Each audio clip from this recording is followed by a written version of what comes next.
Oi, Rodrigo, estou usando esse outro celular para não atrapalhar. Estou já online, é só você acessar aí.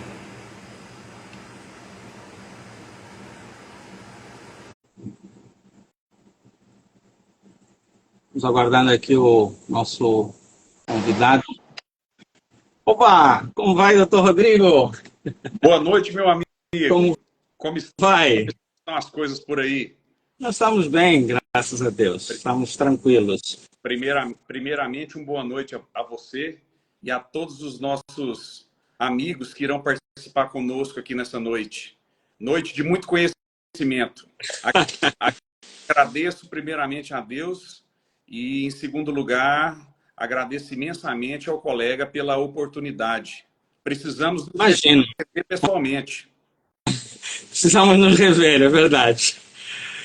Estamos mais próximos do que estávamos no Rio ou... Eu estou em Campinas, você em Goiás, acho que é mais próximo, né? Isso, não, acredito que não. Eu estou em Goiânia e você está em Campinas. Certo, Acredito que mas na época estávamos mais próximos. estávamos. Na época a gente estava junto lá na faculdade, né? Exatamente. Estávamos no mesmo bairro.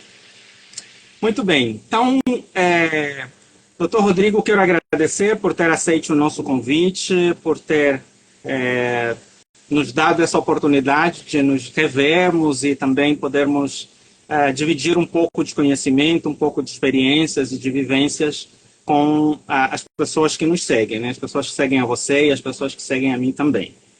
Eu queria que você começasse por se apresentar, falasse um pouco de como a gente se conheceu também, alguma lembrança que talvez você guarde da nossa convivência. Fique à Ah, vontade. Seja bem-vindo, a casa é sua. para as pessoas que não conhecem o Ezequiel, já vi que entrou muitas pessoas assim do meu ciclo de convivência. Ezequiel é um grande amigo, onde nos conhecemos na faculdade. Ezequiel, ele não é brasileiro, ele é angolano e veio cursar medicina aqui no Brasil. E o que me chama mais atenção daquela época, Ezequiel, é, é a beleza da presença de Deus na sua vida, naquela época que te acompanha até hoje. Porque eu lembro que, paralelamente à faculdade de medicina, você fazia um trabalho muito bonito, que era um trabalho missionário. Vai, verdade, Então, verdade. vivemos bons e maus bocados naquele Rio de Janeiro, um local muito perigoso, muito violento, mas a vontade de progredir na vida, de seguir em frente, nos levou a conseguirmos o nosso êxito, que foi a formatura, né? E a Com partir dali, certeza. cada um começou a seguir a sua trajetória, cada um seguiu o seu caminho, e Deus direcionou para locais específicos, que eu costumo dizer que são terras de promessa, né? Com certeza, com certeza, com certeza. Mas fale agora um pouco de você, onde é que você está, o que você faz. Eu acho que é interessante para as pessoas entenderem um pouco o seu perfil, por causa daquilo que nós vamos conversar. Sim, primeiramente o tema é muito relevante e como eu tinha dito a você no particular, eu estou numa fase da minha vida onde eu estou passando por uma transformação profissional. Tenho atuado há mais de 15 anos como médico do trabalho em empresas multinacionais e, e eu percebo que chegou o momento da virada. De algum tempo para cá, eu tenho me dedicado boa parte da minha vida profissional à saúde mental. Fiz uma pós-graduação em psiquiatria e, a partir dali, aquilo ali me despertou um prazer muito grande dentro da medicina. E Bacana. esse 2024 aqui, eu costumo dizer que, além de ser o ano da frutificação, é um ano também da minha guinada profissional. Eu me desvinculei agora recentemente de uma empresa multinacional, onde eu trabalhei por 15 anos. E a maior gratidão foi saber que pela mesma porta onde eu entrei, foi a mesma porta por onde eu saí, Que com a legal, isso é mesma muito bacana. cabeça erguida. Então isso aí é um motivo de alegria e de satisfação muito Com grande. certeza. E, e de agora em diante, o meu foco principal será realmente consultorias em saúde mental e ocupacional. Bacana, dedicar um pouco mais a isso. bacana. Ah, estamos no mesmo barco, né? Assim, a gente começou por caminhos na mesma faculdade, seguimos por caminhos diferentes e estamos nos reencontrando. Quero só aproveitar para saudar aqui a Karina Barros, que já está com a gente, o Eldiberto, a Gisele, a Silvia. São bastante pessoas, algumas provavelmente conhecidas do Rodrigo, outras A conhecidas maioria. minhas. Lucília Raquel, Ana Cláudia, Elias, Ana Tavares, sejam todos muito bem-vindos. Obrigado por vocês nos prestigiarem aí com a presença de vocês. Bom, sobre mim vou falar um pouco, o Rodrigo já falou, o Dr. Rodrigo já me apresentou um pouco, eu sou de Angola, estou no Brasil há pouco mais de 22 anos, fizemos juntos a faculdade, uma parte da faculdade eu comecei em Angola e terminei com ele lá em Nova Iguaçu, no Rio de Janeiro. Passamos alguns pedaços bons e, felizmente, tivemos êxito e estamos tendo aí a oportunidade de nos reencontrarmos. Eu trabalho há cerca de 12 anos como clínico, fiz formação também em medicina do trabalho, em perícias médicas, estou terminando pós-psiquiatria. Já trabalho com esse ramo de psiquiatria há muitos anos, mesmo antes da faculdade eu já trabalhava com saúde mental. Então, nos últimos 12 anos eu tenho trabalhado especialmente com perícia judicial na área de saúde mental e a partir desse ano também estou me propondo a trabalhar mais com a parte de consultoria em saúde mental, por incrível que pareça. Então a gente tem aí esse... Não tínhamos conversado ainda antes sobre isso, é muito legal saber que os nossos caminhos batem. E dentro dessa linha de saúde mental, então podemos já começar a conversar sobre o tema.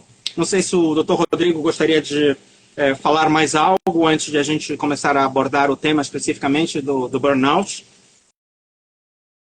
Ezequiel, eu acho que o tema é muito relevante pelo contexto de como a saúde mental de um trabalhador pode ser afetada. Porém, o burnout, que na relevância principal, né, do termo, que significa esgotamento, Sim. ela vai muito além do que um ambiente de trabalho, né? Sim, com certeza. Com Se certeza. a gente pegar inicialmente o termo burnout, que é um termo americano, significa esgotamento. Esgotamento, E a doença veio depois, né? Aí veio se definir a doença burnout como realmente uma exaustão mental, né? Um transtorno psíquico devido a uma exaustão mental do trabalhador. No caso específico do trabalhador. Trabalhador. Esgotamento mental vai muito além disso. Porque, na verdade, inclusive, há uma polêmica muito grande, porque a OMS tentou definir agora e enquadrar no novo CID, na CID-11, como algo particular relacionado ao trabalho. Eu até tinha separado essa pergunta para nós conversarmos sobre isso, mas acho que pensamos da mesma maneira que não é algo que se restringe ao trabalho. A pessoa pode vivenciar esgotamento. Quero saudar também aqui o professor Mesquita, aqui do interior de São Paulo. Obrigado por nos prestigiar, seja bem-vindo aqui também, viu? Adailton. Então, como eu estava dizendo, há uma tendência a tentar centralizar isso na relação de trabalho, mas, na verdade, o esgotamento pode acontecer por N motivos. Então, queria já começar com a primeira pergunta. Quais são as causas que, na sua vivência e de acordo com aquilo que a literatura coloca, estão relacionadas ao burnout, ao esgotamento mental? Para a gente falar das principais causas, eu acho que nós temos que voltar um pouquinho no tempo. Até porque tempo, eu acredito ser a palavra-chave para estudo, Ezequiel. Se nós pegarmos a época em que se iniciou o high-tech, alta tecnologia, internet, informação instantânea, se a gente pegar uma época anterior a isso e posterior a isso, nós vamos observar dois cenários diferentes. Por exemplo, como eram as companhias, as empresas antes da internet, antes da alta tecnologia, e como elas passaram a trabalhar posteriormente a isso. Como era a cobrança de um trabalhador dentro de uma empresa antes da alta tecnologia. Como é que esse trabalhador começou a ser cobrado após o período da high-tech, alta tecnologia. Então, nós estamos falando de um mesmo ser, que é o ser humano, mas em dois momentos muito diferentes, que é a transição mundial da high-tech. Informações instantâneas, internet, tudo isso mudou a vida do ser humano. Então, eu justifico e atribuo uma doença burnout relacionada ao trabalho a duas causas principais iniciais, que é excesso de informação, e o excesso de informação, ele vem ligado à falta de relacionamento com o tempo. O ser humano deixou de administrar o seu tempo da forma como deveria. Então, a perda da administração do seu tempo, com o excesso de informação, excesso de cobrança, excesso de entrega, é o que leva a essa exaustão mental, no meu ponto de vista. Com certeza. Eu tenho trabalhado muito essa questão da saúde mental, que é o foco das minhas perícias judiciais, e um dos setores que eu verifico muito esse fenômeno é no setor bancário. Eu sei que o seu setor de trabalho é um setor produtivo. Quais são os números ou qual é a frequência com que você... Eu sei que você também está trabalhando com perícias, você acabou falando isso comigo. Trabalho com perícias, tanto na parte de assistência técnica quanto perícias judiciais. Joia. Faz quanto tempo, mais ou menos? Eu trabalho com perícia já há aproximadamente uns 3 anos. 3 anos. E nesses 3 anos, o perito tem o privilégio de trabalhar com vários setores, vários segmentos, então é bem eclética a abordagem. Existe algum setor, na sua experiência, em que você identifica com mais frequência esse fenômeno do burnout, do esgotamento emocional ou esgotamento mental? Ezequiel, eu acredito que hoje, aquela escala de quais as profissões que mais sofrem burnout, eu acho que nós não podemos nem especificá-las ponto a ponto, porque eu acredito que hoje quase todas elas causam isso. Mas vamos lá. No meu convívio profissional, eu observo muito isso em professores da educação. Sim. Não tem nem o que questionar, né? Professores da educação e profissionais ligados à segurança pública. Então, são dois setores em que a gente observa esse burnout, principalmente por conta do estresse na relação. Mas eu vou citar uma profissão que não está no meu cotidiano diário, mas ela é uma profissão que está muito em evidência na mídia. E a gente esquece, a gente rotula muito e esquece de entender o ser humano na sua essência. Sabe qual profissão eu vou citar? Jogador de futebol.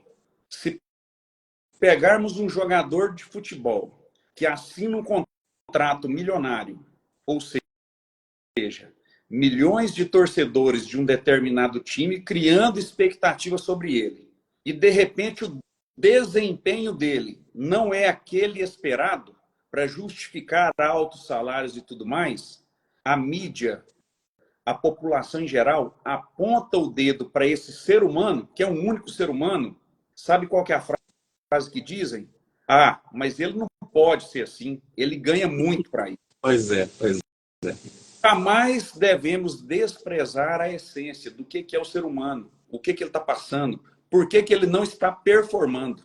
Então, jogador de futebol, individualmente, eu acho que é um ponto muito bacana para trazer aqui para o burnout. Joia. Agora, do ponto de vista de literatura, existem algumas profissões que são onde além do professor, claro, que faz parte dessa estatística, temos os bombeiros, né, as pessoas que trabalham com calamidades, temos os assistentes sociais, temos os médicos e os enfermeiros, né? As pessoas, às vezes, do mesmo jeito que você falou do jogador de futebol, As pessoas às vezes têm a falsa sensação de que médico, psicólogo e enfermeiro, por cuidarem de pessoas doentes, hipoteticamente não adoecem, mas não é verdade, né?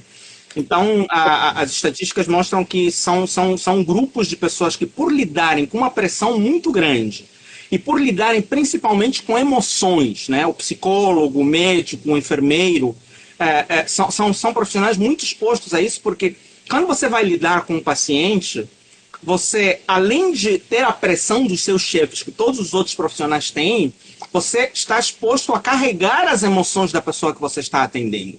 Que é a mesma coisa que acaba acontecendo com o professor. Ele tem uma grande responsabilidade com os alunos, com o desempenho dos alunos, de preparar o melhor. Os alunos passam a maior parte do tempo na escola, às vezes mais do que na sua própria casa. Então, assim, o professor acaba absorvendo até questões pessoais, uma das áreas onde eu venho trabalhando nos últimos tempos é a parte de violência doméstica. Geralmente, a primeira porta de entrada de que está acontecendo violência na família, ou está acontecendo violência com uma criança, acaba sendo o professor. E em muitos aspectos, ele não está treinado para esse tipo de situação. Então, além da sobrecarga que ele tem de preparar material, de fazer provas, de corrigir provas, eu já fui professor e eu sei que um dos piores momentos é na correção de provas, porque você lida com um volume muito grande de informação ao mesmo tempo. Esse até, antes do high-tech, eles já tinham uma carga de informação quase que no nível de high-tech. Então, acredito que, só fazendo aí um acréscimo, seriam esses profissionais de saúde expostos a muito esforço, a muita cobrança emocional. Ou só fazer uma pausa aqui para saudar outras pessoas que estão também nos prestigiando, que chegaram, a Edna Rocha, que fez a live comigo na semana passada, a Camila Teles, a Vivena já saudamos, a Luciera já saudamos, o Felipe, a Elisideia, alguém da área da saúde aqui, o Raio-X, da área de Raio-X, a Lana, o Brechó Shalom, Médici. Nossa, quanta gente, que legal, que bacana. Obrigado mesmo por vocês nos prestigiarem. De nada valeria esse nosso trabalho se vocês não estivessem aqui presentes. Eu não conseguiria citar todos, porque são muitos. Se o Rodrigo vir também ali alguns, por favor, fique à vontade de saudá-los, porque alguns com certeza te conhecem também. Sim, sim, conheço a maioria das pessoas que você citou. A Ju, Jerominha, Lucília, Raquel. Muito bacana. Voltando ao tema profissional de saúde, Ezequiel, eu vou citar a palavra que eu coloquei no início, de novo, que é o tempo. É o tempo. Não espera. Então, mais uma vez, o profissional de saúde e o assistente social, ele é colocado diante de situações onde a execução do seu trabalho está totalmente ligada ao tempo. E toda vez que o ser humano ele é acuado pelo tempo, ele sofre essa exaustão mental. Ele pode sofrer essa exaustão mental, né? Então, assim, os fatores causais para o burnout é isso: exaustão mental, baixa realização pessoal. Sim, O sim. profissional que está com a autoestima baixa, a realização pessoal baixa, a gente não sabe qual é a vivência pessoal dele fora do trabalho. Isso tudo pode acentuar cada vez mais essa exaustão, né? Existe também aquela questão da despersonalização. Sim, É aquele sim. profissional que ele começa a ficar frio diante do trabalho, sendo que muitos dos trabalhos citados por nós dependem de uma empatia. De uma empatia, verdade. De uma empatia. Empatia pelo Sim, próximo. Como que o sim. bombeiro policial vai se colocar em risco em prol do próximo se ele tiver despersonalizado, se ele tiver frio? Então, a empatia, né? Entender que amar ao próximo é importante, faz com que esse profissional aqueça um pouco mais a sua autoestima própria. Isso é uma realização pessoal. Às vezes a Sim. gente leva muito realização pessoal para sucesso financeiro. E realização pessoal não está ligada só a sucesso financeiro. A Com certeza não. pessoal está ligado a N fatores. Talvez o sucesso financeiro esteja bem atrás de várias outras coisas, como família, como sentir-se importante para o próximo. Então, isso tudo é muito importante. E eu volto a dizer, tempo. O ser humano, ainda ele é despreparado para lidar com o tempo. Profissões que demandam a resposta automática em baixo tempo causam exaustão mental. Então, o tempo e a sobrecarga de informação, isso tudo tem exaurido muito o ser humano. Obrigado também pela Amparo, que vai ser uma das nossas próximas convidadas, que acabou de entrar. Tem uma contribuição aqui muito boa da Ana Flávia, que diz que o professor exerce outros papéis onde ele não está preparado para esses papéis. E falando em preparação de papéis, uma das coisas que, um dos outros fatores que eu percebo muito, além do tempo que você falou aí, além do desgaste emocional, um aspecto que tem sido muito recorrente nas minhas perícias é o assédio moral, que é uma desproporção entre aquilo que é a exigência da pessoa e aquilo que é a cobrança, por um lado.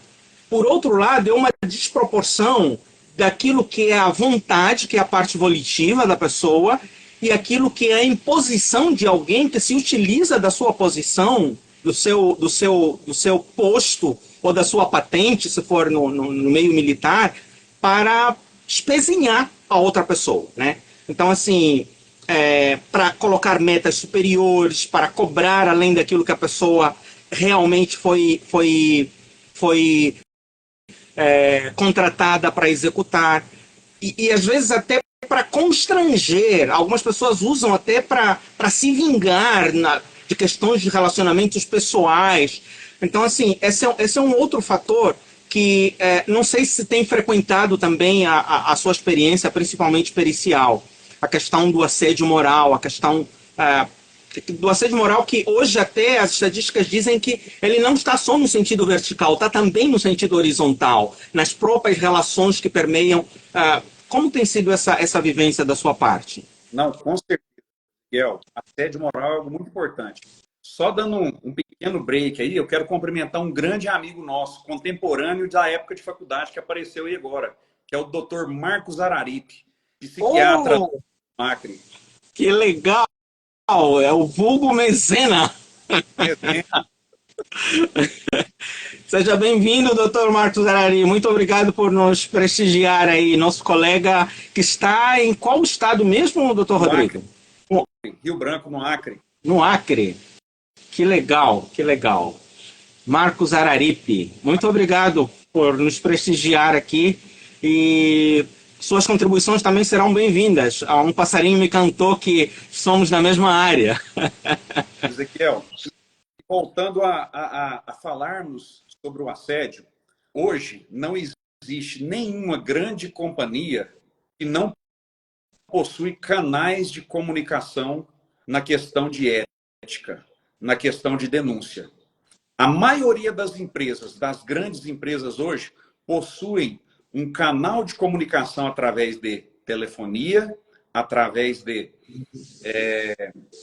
e-mail específico e um setor específico para poder fazer as investigações de denúncias de assédio.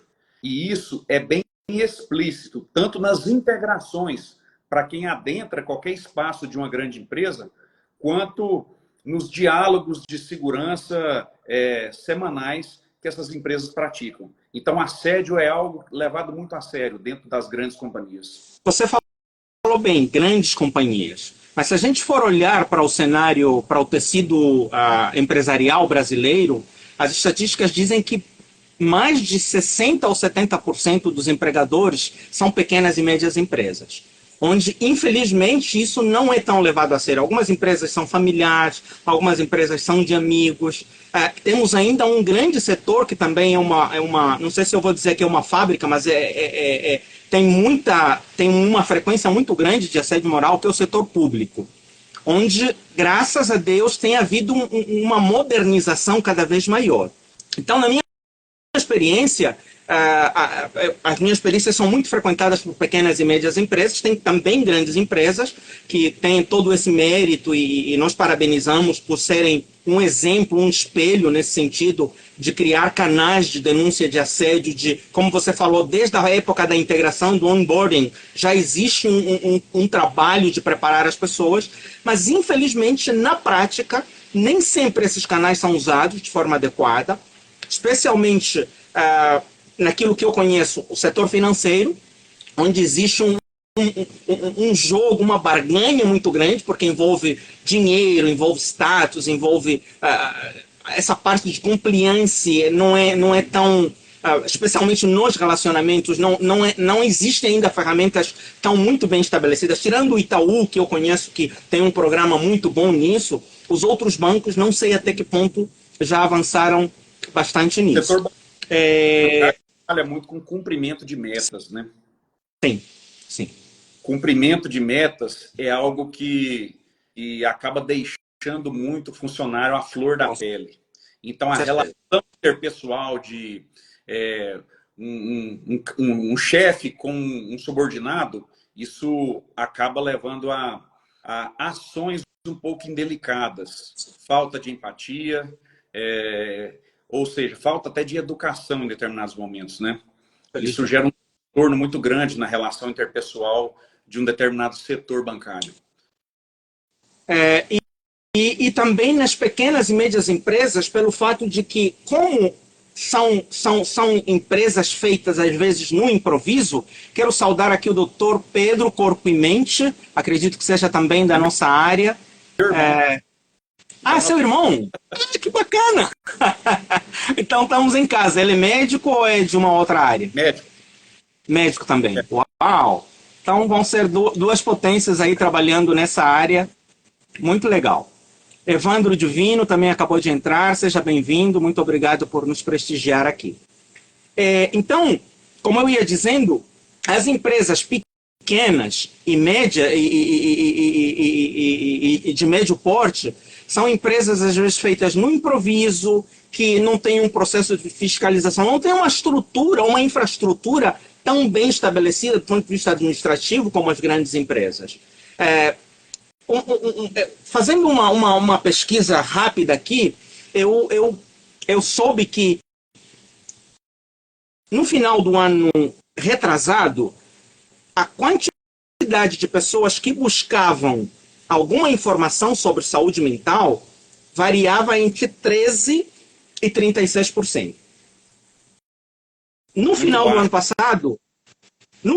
passado, provavelmente por causa da pandemia, esse volume passou para mais de 50% da população brasileira. Mais de 110 milhões de pessoas fizeram buscas, procuraram informações em relação à saúde mental. O que isso pode nos dizer? Que, muito provavelmente, o conceito, todas as pandemias têm todas as catástrofes mundiais têm uma característica em comum. Elas deixam um legado de avanço tecnológico e de preocupação com questões de saúde que provocaram aquela situação. E a pandemia nos confinou, a pandemia nos distanciou, a pandemia mexeu com muitas coisas. Então, as empresas hoje estão muito mais preocupadas em relação a isso, as famílias estão muito mais preocupadas em relação a isso. O indivíduo que até então olhava para as doenças mentais, para os problemas mentais, apenas como algo que é ligado ao louco, é ligado a pessoas desestabilizadas, a pessoas frágeis, hoje esse nível de consciência tem mudado e acredito que a preocupação e a procura por soluções nessa área tem sido cada vez maior. Tem sido também essa sua percepção? Esse ponto de vista foi muito bem colocado. A sequela que o Covid deixou no ser humano teve um índice de sequela na saúde mental muito grande. Ou seja, é perceptível de lá para cá até a inversão do número de afastamentos pelo INSS, onde as doenças ortopédicas dominavam, o CID-M dominavam, e o CID-F começou a ultrapassar. Então, sim, com certeza. O índice de afastamentos por CID-F, a quantidade de sequela na saúde mental na pós-pandemia foi muito grande. É um termo que está muito em evidência nos últimos anos. Tanto é que o estudo que você apontou aí mostra o aumento da porcentagem. E, às vezes, as pessoas, por mais que busquem as informações, elas confundem o momento do burnout, quando e como ele se inicia, com outras queixas comuns do nosso dia a dia. Sim. Porque o burnout ele começa com um cansaço, que inicialmente pode ser até físico, Sim. antes do mental, dor de cabeça frequente, que às vezes a pessoa interpreta-se como uma enxaqueca simples, um problema psicológico, né? Alterações de humor cada vez mais frequente no dia a dia daquela pessoa, falta de concentração, desmotivação, baixa produtividade, isolamento. Essa pessoa não começa a não querer mais sair, socializar, ter um lazer adequado.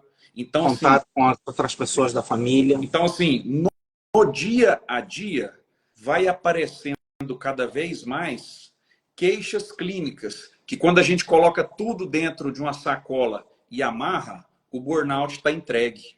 Então, temos que ficar bastante atento a esses primeiros sinais e sintomas que podem aparecer. É bem interessante essa colocação, porque às vezes as pessoas não conseguem entender isso, né?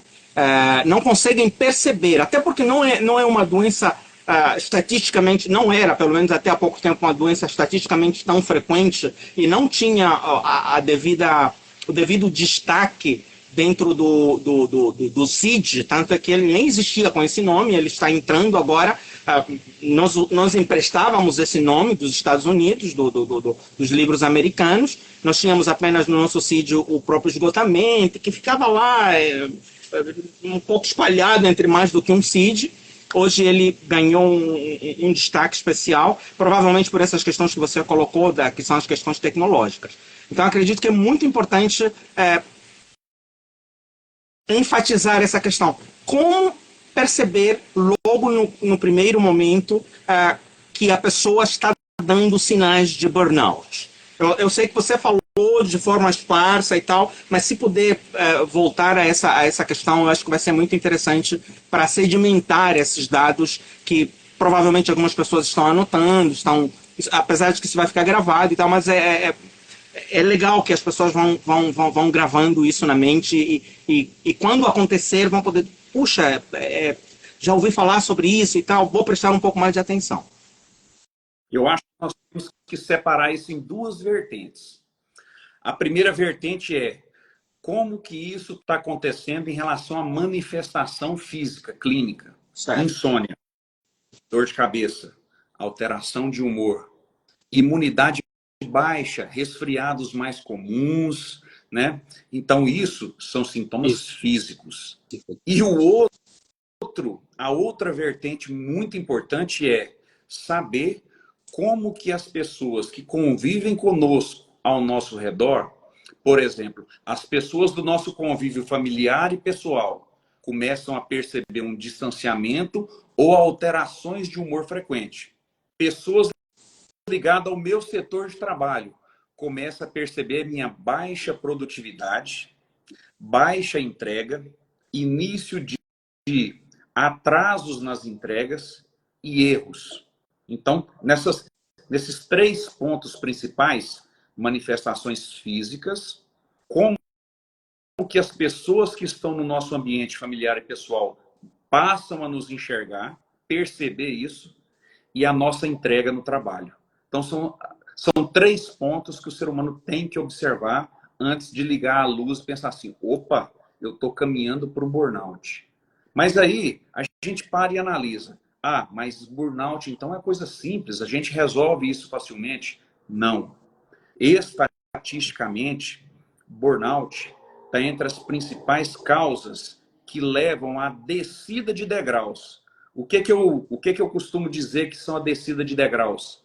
Um burnout leva a um degrau abaixo, que pode ser uma depressão, e a depressão pode levar a um degrau abaixo, que pode ser até ao suicídio. Então, é um cascateamento descendente, na vida desse ser humano. Eu enxergo um pouco assim. Um aspecto só importante que eu friso em todas as lives, em todas as minhas falas, é que o sistema nervoso central tem uma característica que não existe em nenhum outro sistema orgânico, que é o fato de que as células do sistema nervoso central são as únicas que não se regeneram. E isso traz a seguinte consequência. Por exemplo, eu me machuquei na pele, esfolei alguma coisa, quebrei até a perna, alguma coisa assim, existe a possibilidade de as células se regenerarem e levar ao restabelecimento. Se for na pele, aquilo cicatriza, se for no osso, ele volta a colar um no outro e tal.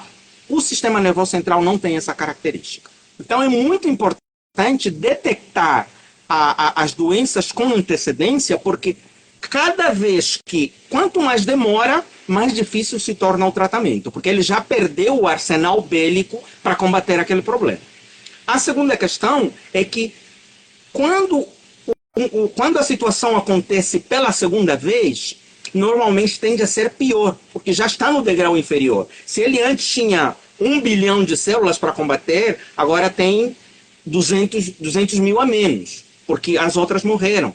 Então, a psiquiatria tem essa característica de que as pessoas às vezes demoram por causa dos tabus, que foi um assunto que nós trouxemos na semana passada, porque não quer que as pessoas percebam, porque acham que é coisa de louco, é coisa de frouxo e tal, mas sentiu alguma coisa, a família começou a perceber, busquem ajuda, porque quanto mais demorar, pior é o prognóstico. O prognóstico é a chance de poder reverter a situação. Então essa cascata me fez lembrar esse aspecto de que as células não se regeneram e quanto mais demora ou quanto mais se repete a situação, pior se torna o prognóstico.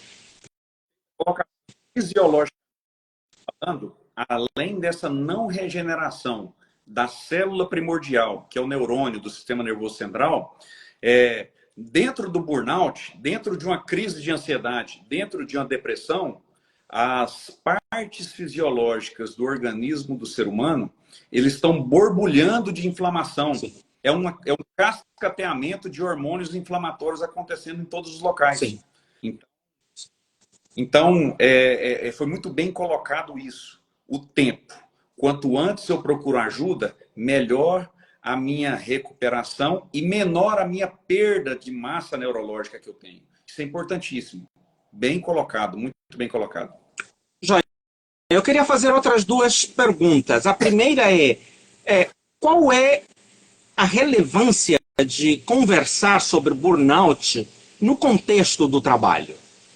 Isso tem algum impacto nos resultados da empresa? Tem algum impacto no grau de responsabilização social da empresa ou até judicial? Por que é importante falar sobre burnout no contexto de trabalho?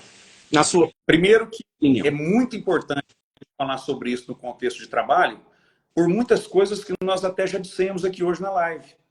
Dentre elas, diminuir o número de absenteísmo, evitar afastamentos pelo INSS, prevenir e colocar dentro das campanhas, que muitas empresas grandes, elas trabalham em cima de campanhas, enfatizando prevenção. Quanto mais eu trabalho na informação de prevenção, mais eu preservo a saúde mental do meu trabalhador. Mais desempenho ele tem, mais entrega dos resultados ele tem. Quanto pior eu sou para o meu empregado, quanto menos eu olho para o meu empregado com empatia, quanto mais eu cobro dele e quanto mais eu consigo enxergar ele como um simples robô, menos produtividade você vai ter do seu empregado, mais insatisfação e mais absenteísmo. Muito legal, muito bacana. Eu estou conduzindo um estudo que me levou a concluir num determinado segmento que os gastos com absenteísmo, porque além do absenteísmo, você acaba provocando, além daquele funcionário que fica faltando, fica um funcionário a menos no arsenal de trabalho, você acaba sobrecarregando os que ficam. Então, daqui a pouco, em vez de adoecer só um, tem 2, 3, 4 adoecendo, porque um está fazendo o trabalho de 4 ou de 5 e ninguém aguenta. É um ser humano limitado. Então, isso acaba... eu, às vezes, no começo, eu ficava muito estarrecido quando eu via, principalmente, casos de assédio moral, e eu perguntava pro funcionário: vocês tentaram conversar sobre esse assunto e tal? E ele diz: o meu patrão, o meu chefe, o meu supervisor disse: vai procurar os seus direitos. Fica muito mais caro, fica muito mais dispendioso. Além de ser anti-humano, de ser desumano, quero aproveitar também para saudar aqui Ideia Podcast 01. Seja bem-vindo. Marisa Moura Vieira, Maria Lourenço, sejam todos muito bem-vindos. Então, dizer que o custo disso é muito maior. Eu quero aproveitar para inaugurar um espaço que quero trazer sempre nas lives, de recomendar alguns livros. Esse livro aqui tem como título Felicidade dá Lucro. Especialmente, eu espero que nessa nossa live existem gestores, existem responsáveis por RH, existem cuidadores. Por falar em cuidadores, me lembrei de uma outra classe que também sofre muito burnout, são os cuidadores de pacientes crônicos. Esse é um grupo grande, às vezes que não é nem profissional, é alguém da própria família que cuida de um paciente que teve um AVC, que tem uma sequela, que está em estágio terminal ou com câncer. Esse também é um grupo que se desgasta muito, apesar de, mesmo quando não são profissionais da área. Me lembrei disso. Então, fechando esse parênteses, dizer que aquela ideia de que só metas dá lucro, só atingir resultados dá lucro, só bater resultados dá lucro, só ficar no cangote da pessoa para produzir, para entregar é que dá lucro, é um erro. É um erro porque... Como? E o engraçado, você citando isso, é muito fácil hoje, aos acessos que nós temos às redes sociais. Por exemplo, eu vou citar alguns milionários, alguns bilionários do mundo empresarial no país. E todos eles, por já estarem consolidados no mundo empresarial, eles escolheram as redes sociais para enfatizar bem esse tema, que é como tratar o ser humano, como tratar o funcionário. Então, vou citar aqui o João Adib, da Cifarma, vou citar José Carlos Semenzato, vou citar Janguier Diniz, um grande empresário do ramo da educação, que fala muito sobre obstinação. Então, assim, quando você escuta grandes empresários e grandes empreendedores falando de sucesso, mas colocando sempre a empatia pelo seu funcionário, os olhos de quem assiste voltam a brilhar. Então, eu acho que falta muito isso ainda. Inclusive, só voltando um pouquinho naquele assunto que nós falamos, um empresário que gera absenteísmo sobrecarrega os outros do mesmo setor. O Brasil tem uma mania muito feia, que é aquela mania de tentar burlar ou tirar proveito daquilo que não é seu. Então, nós temos muitos funcionários agindo de má fé, onde eles tentam se vitimizar e se passar por um doente, por um burnout, ou às vezes, muitas vezes, às vezes até sendo orientado por profissionais da área jurídica de forma errada, a mover ações contra a empresa, sendo que é uma farsa, é uma tentativa de extorquir. Ele sobrecarregou os colegas naquele setor, ele está promovendo algo muito errado, e isso gera um ciclo vicioso de erros. Se nós não ficarmos atentos na hora de definirmos perícias, através de perícias de INSS, perícias judiciais, ou seja lá qual for, a gente acaba beneficiando pessoas malfeitoras. Também, pessoas que... com má fé. Sim.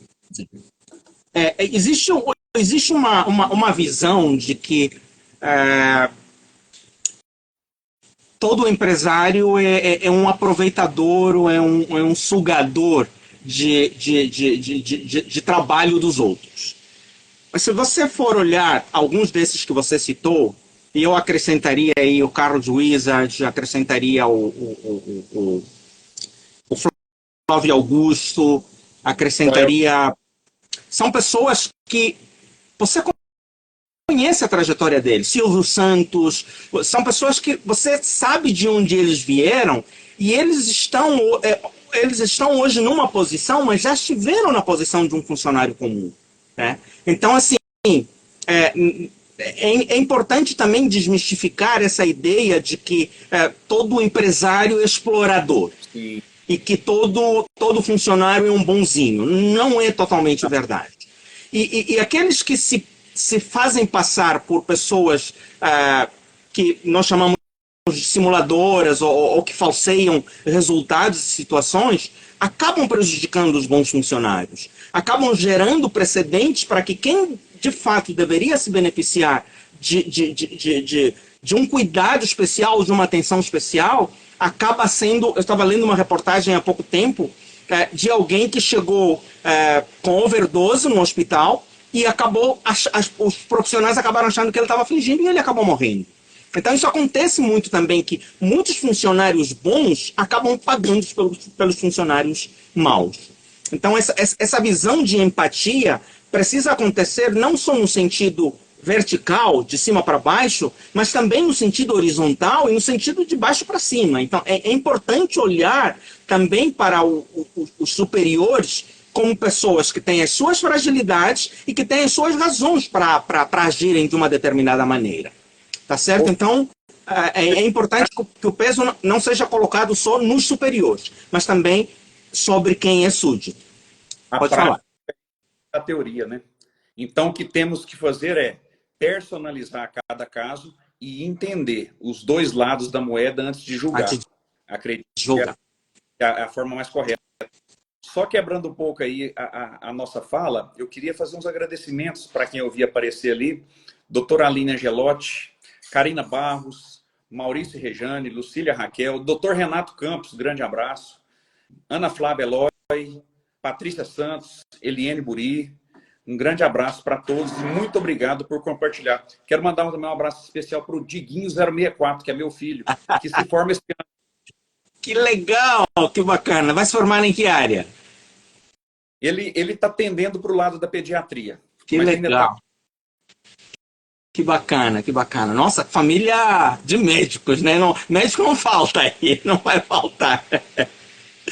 Muito legal. Parabéns aí também a você por estar formando o seu filho. Eu sei que não é fácil formar qualquer pessoa em qualquer área, qualquer profissional em qualquer área, mas a área médica onde nós passamos já é uma área que a gente conhece e sabe que é bem difícil mesmo. Além de ser dispendioso, os desafios são bem complexos formar. Então, quero parabenizá-lo junto com seu filho por essa conquista aí. E abordando a frase da Ana Flávia Eloy, que é minha prima, onde ela citou, né, o relacionamento tóxico dentro do trabalho também. Às vezes um colega mal-humorado, ranzinza, resmungão, ele pode contaminar toda a alegria de um setor. Sim, sim. Né? Isso é muito importante. E às vezes aquela pessoa está precisando de tratamento. Eu acabei falando, você tocou numa questão bem séria, assim, que é uma frase que é muito comum, que tem gente que precisa fazer terapia para não obrigar os outros a fazerem terapia, né? Então, assim, precisa se cuidar, precisa se tratar, em vez de ficar infernizando a vida de outras pessoas. Desculpa a expressão, mas é literalmente isso. Então, assim, é uma pessoa que é infeliz, é uma pessoa mal resolvida, mas que acaba, por causa das suas questões que a gente não desmerece, são questões às vezes sérias, são questões às vezes em casa, na família, na vida pessoal, mas assim, precisam ser tratadas no espaço certo e não serem contagiantes para as outras pessoas. Aproveitando para falar de mais um livro, o primeiro livro que eu falei, que eu apresentei, é de Márcio Fernandes. Márcio Fernandes foi diretor de uma empresa de eletricidade por muitos anos, e eu queria apresentar um outro livro que vale a pena procurar, da editora palestras, Demeter Log de Brasília, chama-se Feliciência, a ciência da felicidade. Esse livro é muito interessante porque a autora dela, que é a Carla Furtado, ela fez pesquisas em vários lugares, então ela consegue trazer o contexto, não só de trabalho, como de relacionamentos, de várias realidades de países, tanto da América Latina quanto da Europa e também da região da Ásia e Pacífico. Então, queria recomendar esses dois livros. O primeiro, repetindo, é Felicidade dá Lucro, é muito bom para gestores, e Feliciência, Ciência da Felicidade. E fazendo o gancho com aquilo que você acabou de falar, que é uma questão que nós trabalhamos muito dentro da nossa visão, que é... Alguém aí falou que acredito que todos os profissionais devem fazer terapia. Muito bem dito, Gisela, da área da saúde, né? Eu diria até que todas as pessoas deveriam ter o privilégio de fazer terapia. Terapia é uma coisa que faz muito bem para qualquer pessoa. Mas a minha terapeuta já disse, olha, não são todas as pessoas não. Tem gente que, se for fazer, vai mexendo em algumas coisas que era melhor não ter mexido. Então, se ela falou, eu acredito, né? Eu tenho uma admiração muito grande por ela. Meu amigo, mas aproveitando o ensejo das citações, eu vou fazer uma citação motivacional, que é um livro que eu estou lendo atualmente, que eu vou colocar aqui, ó, do Bernardinho, técnico da seleção de vôlei, campeã olímpica. Uau. Onde ele cita, transformando o suor em ouro. Muito bacana. É uma forma da pessoa ler e trabalhar ao lado da resiliência. A resiliência. Tá? Legal. Muito bacana. Outro ensejo. Tem uma pergunta que foi citada e eu vou respondê-la agora. Doutora Alina Gelotti, ela fez o seguinte questionamento. Um funcionário público, quando recebe um laudo psiquiátrico com atestado médico enfatizado por esse profissional, e esse profissional ele é encaminhado do setor público para fazer uma perícia através de um médico perito do fundo próprio público, e muitas das vezes ela está perguntando como que a pessoa deve fazer quando o perito ele nega a aceitação do laudo e do atestado. Bom, eu não tenho tanta experiência quanto a prática dessa medicina ocupacional e pericial em órgãos públicos. Mas em empresa privada é o seguinte, a gente recebe esses laudos de profissionais especializados, nós fazemos uma análise tanto do laudo quanto do exame clínico, exame físico, exame psíquico daquele paciente no momento da entrega. A gente conversa com o gestor do setor para avaliar risco. A gente faz uma análise das atividades descritas da função daquele trabalhador e, em cima de um nexo, a gente determina, não, é perigoso esse trabalhador continuar trabalhando. Não, ele pode trabalhar com proveito laboral reduzido. A gente faz uma restrição de atividades quando necessário. Ou muitas das vezes a gente realmente atesta a não capacidade laboral total e encaminha para o INSS. Já no setor público, parece que não existe em alguns lugares que tem fundo de previdência própria, eles não são encaminhados para o INSS, então eles são encaminhados para um médico privado, que é um perito do fundo, né? Então, aí, às vezes, acabam havendo essas divergências de opiniões médicas a respeito de um único caso. Isso é muito comum na prática diária. Tem que ter bom senso, tem que ter discernimento e tem que ter, como se diz, neutralidade nas decisões, né? Que é uma coisa que é extremamente importante.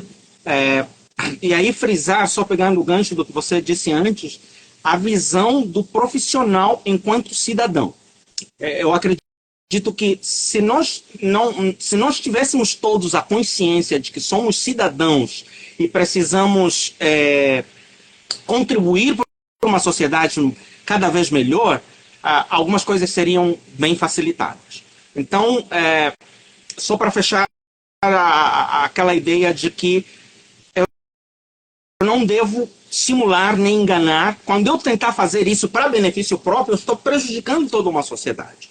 E agora, voltando a essa questão, é uma questão que frequenta muito os meus laudos periciais, que é a questão de que isso acontece até mesmo com o INSS, essa pergunta que foi feita.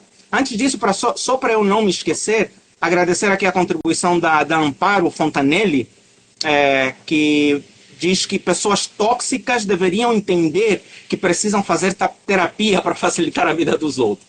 Infelizmente, essas pessoas nem sempre têm um bom senso, né? Nem sempre têm esse senso crítico.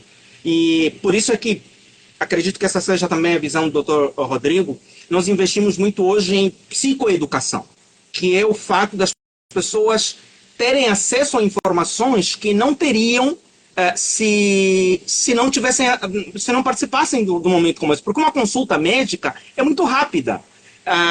A psicoterapia tradicional, nem todo mundo consegue participar. Então, eu acredito que esse momento, e eu quero aproveitar para convidar para as próximas... Nós temos lives todas as semanas, e sempre vamos falar de um assunto diferente, ligado a essa área de saúde mental. Então, estão convidados.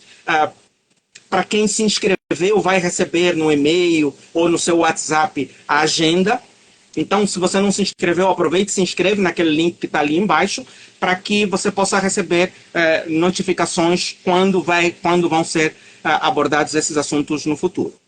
Aproveitando então, o desejo, quero dar um abraço para um grande amigo que apareceu na live, que é o Dr. Paulo Almeida, nutrologista. Ele migrou da medicina do trabalho para nutrologia. E hoje ele está em Toledo, no Paraná, fazendo uma carreira de sucesso na nutrologia. Grande abraço, meu amigo. Obrigado. Que legal. Doutora Aline. Que legal. Então, como agir? A gente precisa pensar duas situações. A primeira situação é sobre a questão das hierarquias. Normalmente, pela hierarquia das leis, a última palavra cabe ao perito público, ou do INSS, ou da Previdência Pública. Porém, existe um meio termo que precisa ser que vem sendo cada vez melhor trabalhado, que é dos peritos se conversarem. Ou do perito, ou melhor ainda, do médico do trabalho da empresa entrar em contato com o setor de perícia e perito, né? Médico, como? assistente e perito. Isso. Médico do trabalho da empresa e perito. Por quê? Porque muitas vezes o perito não conhece a realidade da empresa. Então ele pode dar alta, por exemplo, eu já trabalhei numa empresa mista, que era pública e privada, e era muito bonito o relacionamento que a gente tinha com o INSS. Não só no momento da reabilitação, mas até mesmo para discutir casos. Diz, olha, você devolveu aquele caso aqui, mas não tem como. A situação aqui é complicada. Hoje está cada vez mais difícil, porque o INSS também está sobrecarregado, tem as questões de contas e tem... Mas existem duas questões que é importante entender. Primeiro, a última palavra é do perito público. Porém, quem deve definir, aí já vem a questão do atestado. Veio um atestado de fora, o médico da empresa recebeu. Quem conhece o posto de trabalho é o médico da empresa. Então ele tem a liberdade tanto de chancelar aquele atestado, como dizer, olha, esse médico pode ter até o seu mérito na questão clínica, mas eu conheço o posto de trabalho e eu sei que com essa capacidade laboral residual, como o doutor Rodrigo já disse, você consegue exercer aquela atividade com restrição.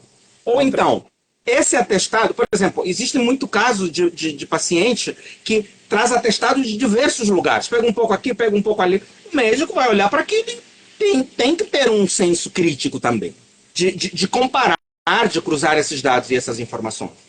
Então, assim, não é porque um médico de fora deu o atestado que o médico do trabalho da empresa deve aceitar de olhos fechados e bater palma e dizer que vai ser assim. Porque algumas vezes aquilo que está sendo alegado, até porque, até prova em contrário, o médico lá fora tem que confiar naquilo que o funcionário está dizendo, do que o paciente está dizendo. E nem sempre aquilo que ele está dizendo também é verdade. Eu vou aproveitar para fazer uma ressalva e vou opinar, mas de uma forma pessoal. do meu ponto de vista, as perícias de INSS que eu tenho visto aqui na região de Goiás, eu tenho me sentido frustrado como médico. Eu tenho visto muitas perícias médicas feitas de uma forma muito superficial, Oficial. com muito pouca empatia. Quando isso acontece, você tem o seu lado do julgamento como médico do trabalho, pegando o quê? O laudo do especialista, que na sua interpretação, aquela pessoa tem incapacidade total, não dá para restringi-la, muito menos voltá-la para trabalhar. Então, preciso que essa pessoa adquira o seu benefício, que é direito dela porque ela contribuiu no recolhimento do INSS mensalmente. Porém, quando isso acontece, essa pessoa cai numa situação chamada limbo jurídico. Limbo. Não sei se tem alguém aqui na nossa live O limbo previdenciário também.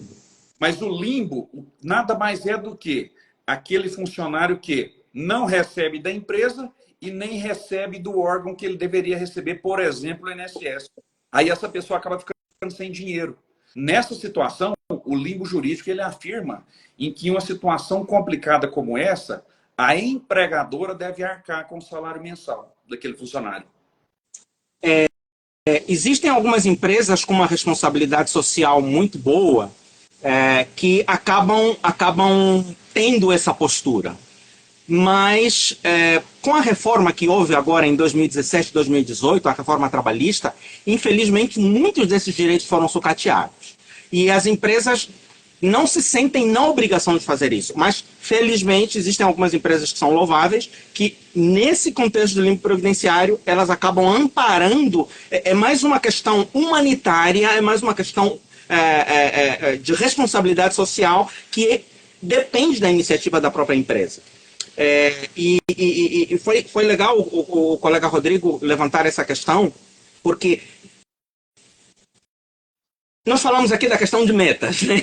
E infelizmente, no setor público, isso está sendo cada vez mais frequente. E os peritos, às vezes, também acabam sendo pressionados por essas questões de metas. Mas é importante resgatarmos aquilo que foi o nosso juramento, que nós fizemos, o juramento de Hipócrates, né? Que sempre que possível, proteger o paciente, cuidar do paciente, e naquilo que nós não pudermos curar, pelo menos consolar e trazer algum tipo de alento. E deixar o paciente num limbo em que ele não recebe nem da empresa, nem recebe do INSS, é uma situação que só sobra o judiciário.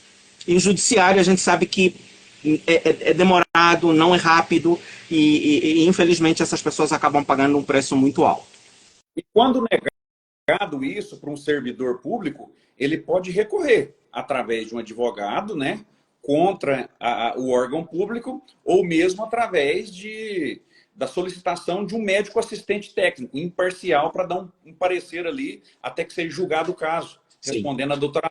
E eu quero aproveitar para mandar um abraço para uma pessoa que entrou na live, Marcelo Costa, um grande amigo, uma pessoa que eu admiro muito, e é uma pessoa que eu quero colocar você em contato com ela, porque é uma pessoa que trabalha muito com saúde mental, motivacional, Legal. muito valiosa e que trabalha muito nessa área, tá? É uma pessoa que vai muito aí para o seu network. Que legal.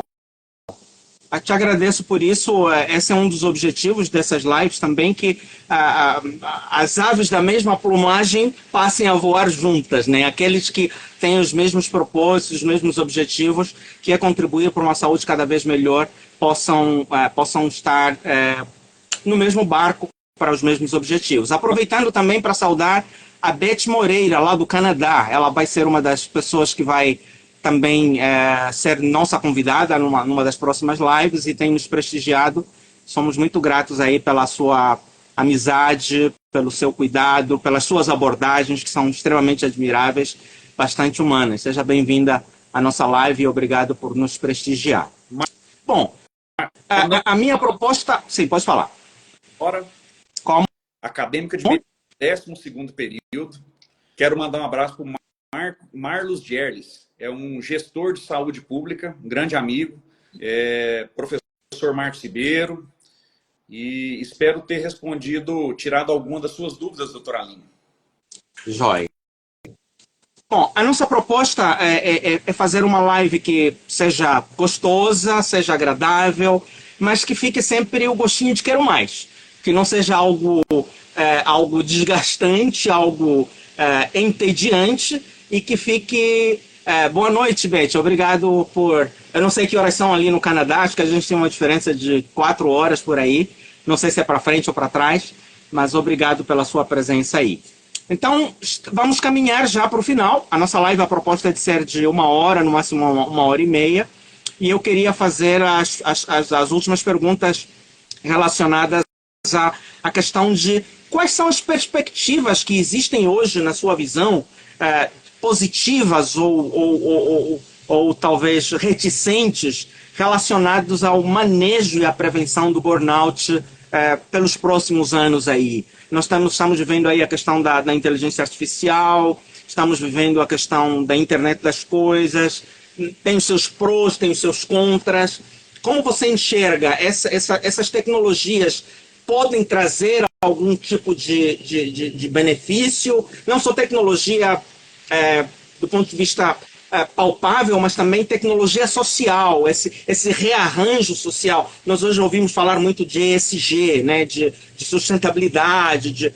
Como você enxerga esses ventos novos aí? Acabam trazendo alguma vantagem ou não para o manejo e o prognóstico do burnout? Ezequiel, bacana, bacana. A gente poder falar de perspectivas, manejo e prevenção é algo que eu fico muito preocupado. Porque, para mim, as perspectivas futuras é que o aumento de burnout venha a acontecer. Por conta, às vezes, do aumento da high-tech e da diminuição do ser humano em lidar com o seu tempo. Então, eu acho que a tendência é o CDF, é o burnout, aumentar cada vez mais. Apesar que as informações, os manejos e as prevenções, eles estão vindo cada vez mais forte através de todas as redes de comunicação, todas as redes sociais. Enfim, vamos lá. Prevenir o burnout. Manejo. Como prevenir? Primeiramente, o ser humano tem que parar e respirar fundo. Ele esquece que ele depende do ar que ele respira. Então, inspirar, expirar. Fazer uma autoanálise, uma autorreflexão de como está a vida dele e o que deve ser mudado. E aí eu vou citar algumas coisas que ele tem que começar a mudar a partir de agora, que é aumentar a sua capacidade de se amar, amor próprio. Primeiramente, amor próprio. Realizar atividade física, melhorar a qualidade do seu sono, não utilizar álcool e droga como meio de fuga para a tristeza do burnout, porque ele vai estar piorando a situação. Valorizar a sua família e fortalecer a sua fé. A fé, a espiritualidade, se o ser humano começar a trabalhá-la diariamente, por o menor tempo que seja, ele tira um peso muito grande das costas. E ele consegue se animar através do fortalecimento da fé, ele consegue romper barreiras. Então, muda o hábito, se ame mais, pratique exercício, durma melhor, melhore a sua qualidade alimentar, não utilize álcool e drogas nesse momento, nessa situação, valorize a sua família, trabalhe a sua fé. Eu acho que é um caminho essencial e que não está ligado a nenhum termo business. Ele está ligado à essência da vida. Então, eu acho que é um ponto de partida para essa pessoa mudar. Analise o seu tripé. Quem é paciente meu que está na live sabe, eu falo muito do tripé. Como é que está o corpo? Como é que está o balde no meio do peito? Que são os sentimentos, a alma. Está carregado? Vamos esvaziar. Como é que está o pilar da fé? Sua espiritualidade. É importantíssimo isso, fortalecer esse tripé. Porque fortalecendo esse tripé, você fica mais resiliente. Fortalecendo esse tripé, você vai conseguir fazer uma aplicabilidade dos 4 Fs, que é focar melhor, trabalhar sua fé, ter mais força e festejar com a família, com lazer. Ou seja, eu preciso valorizar quando eu conquisto uma entrega no trabalho. Então, 4 Fs: fé, força, foco e festa. Se alegrar naquilo que você faz. Porque o sucesso, ele nada mais é do que você dar o seu melhor todo dia. Sucesso é eu conseguir dar o meu melhor todo dia. E eu tenho que dar o meu melhor todo dia para mim. Quanto mais eu fizer o meu melhor para mim, mais eu serei reconhecido. Eu falei isso hoje, acho que foi através de uma mensagem de WhatsApp para uma funcionária que trabalhou comigo quase 15 anos e ela se casou agora, está mudando, e ela, a despedida dela da clínica foi muito triste. Eu disse isso para ela: você não trabalhou para a CEMED, para a clínica, você trabalhou com a CEMED para você. Por isso, o seu reconhecimento é inegável. Porque você trabalhou para você e você deu o seu melhor. Então, é importante a gente entender o que é o sucesso. Né? É algo muito importante a gente dizer isso. O ser humano que vai crescer na vida, ele não tem que se mover por condição. Ele tem que se mover por decisão. Então, a partir do momento que o ser humano decidir mudar, ele fala assim: não, eu estou acima do peso, eu vou perder peso. Eu estou deixando o meu tempo ser levado por coisas fúteis. Eu vou melhorar a qualidade do meu tempo. Eu vou valorizar minha família. Eu vou me espiritualizar mais. Se ele entender que isso é o mais importante, ser resiliente na essência, ele vai ter sucesso. A calmaria vai chegar, a ansiedade vai passar, e aí a gente pode dizer que ele é uma pessoa que recebeu a alta do burnout, né? Com certeza. A dor da disciplina, ela é muito mais leve do que a dor do arrependimento depois de não ter tentado fazer isso. Com certeza. Marcelo Costa, Mac 5, muito grato aí por essa frase.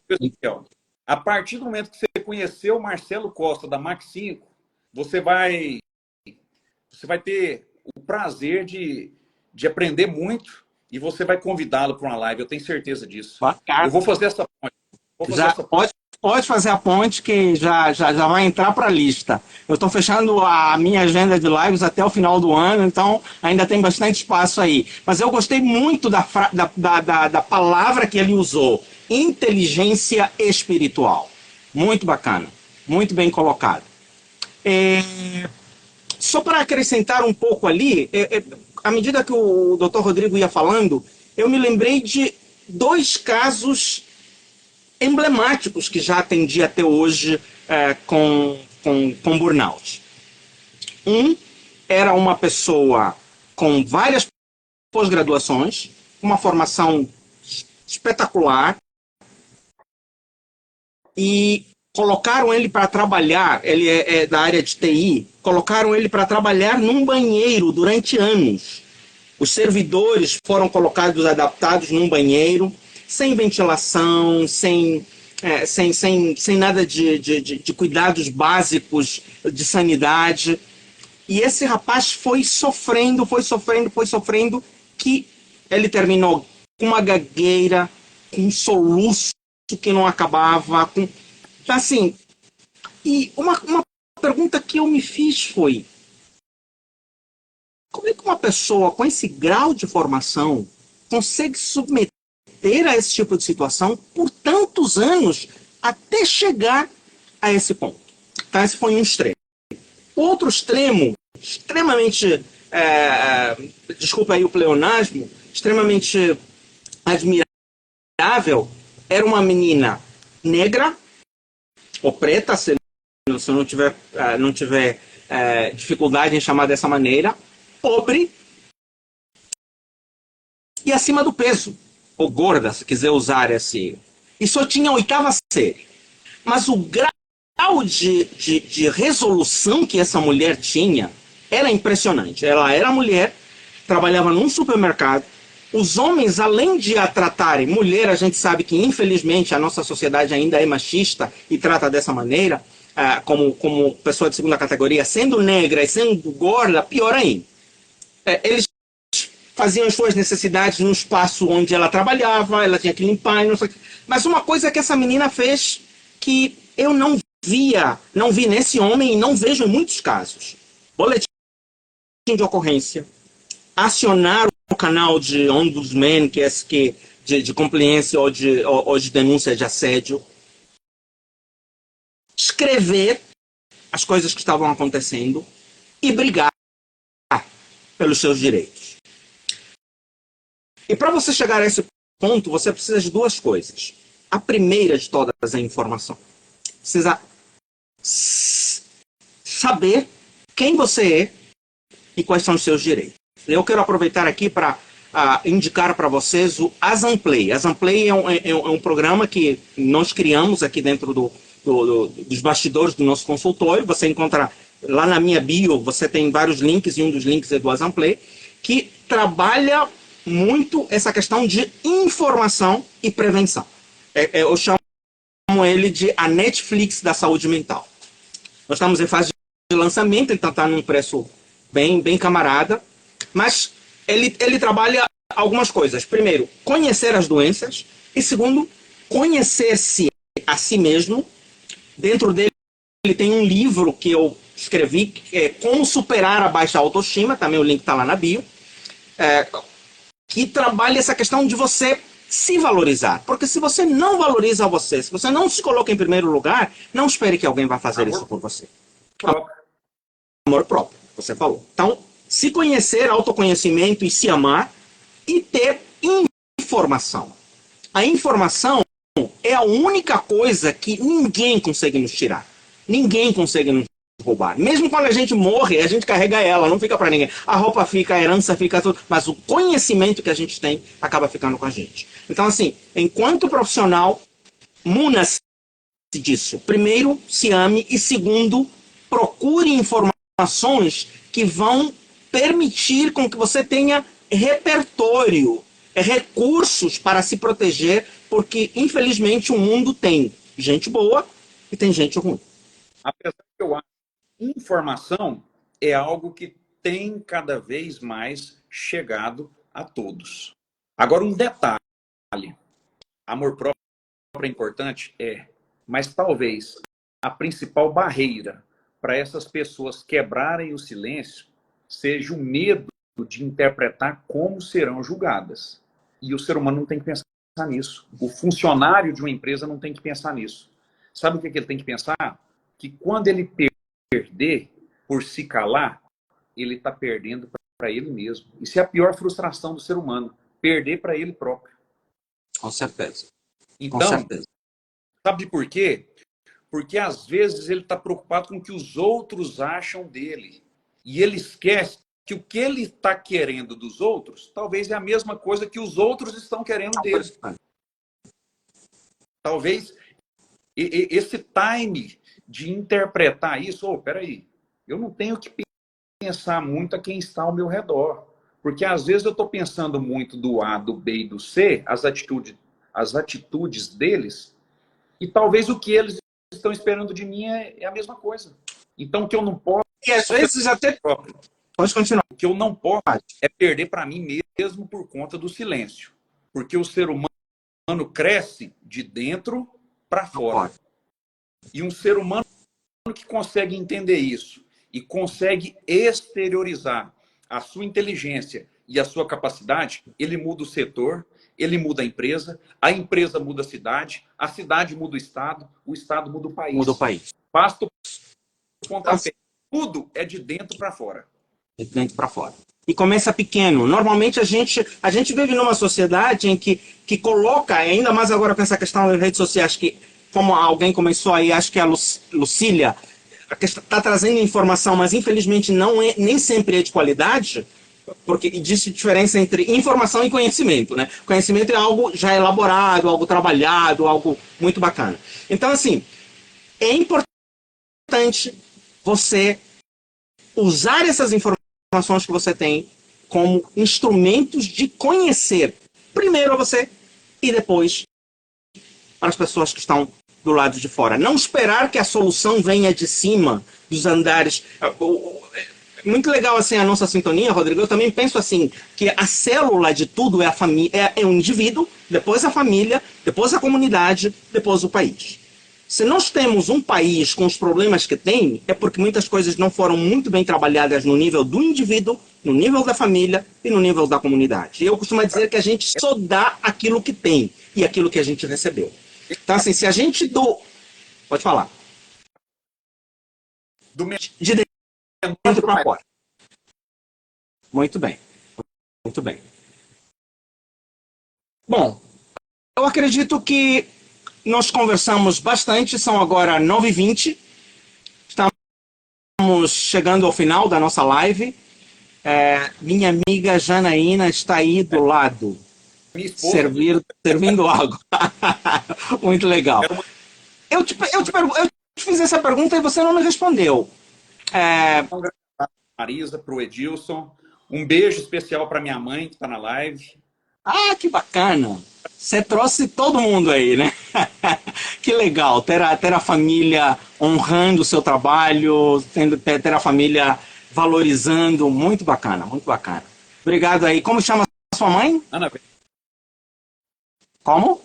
Ana Vera. Dona Ana Vera, muito obrigado por nos prestigiar aí. Eu acredito que a minha sogra também deve estar acompanhando aqui, a Inês. Muito obrigado aí pela presença de cada um de vocês. E agradecer de novo ao Rodrigo por ter aceito esse nosso convite. Espero que seja a primeira de muitas outras vezes. Vamos fortalecer aí o nosso networking, não só entre nós dois, como com todas essas colaterais que existem, e que com certeza o nosso objetivo você usou uma palavra muito boa ontem quando fizemos o teste da live, que é a palavra propósito. Tudo muda quando nós temos um propósito, quando nós sabemos por que estamos aqui, que a gente não veio para esse mundo, ou não chegou onde chegou, não se abriram portas para nós por mero acaso. Cada um de nós tem uma missão específica nessa terra. E que nós possamos fazer isso muito bem feito através dos nossos talentos e dos nossos dons. Pode falar, Rodrigo.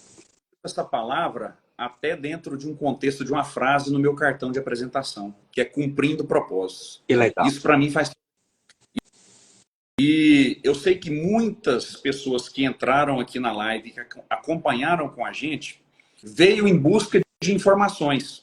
Mas se alguém que está na live está passando por algum momento que se julgue burnout, ansioso ou depressivo, o que eu tenho para dizer é o seguinte: o seu momento atual não determina o seu futuro.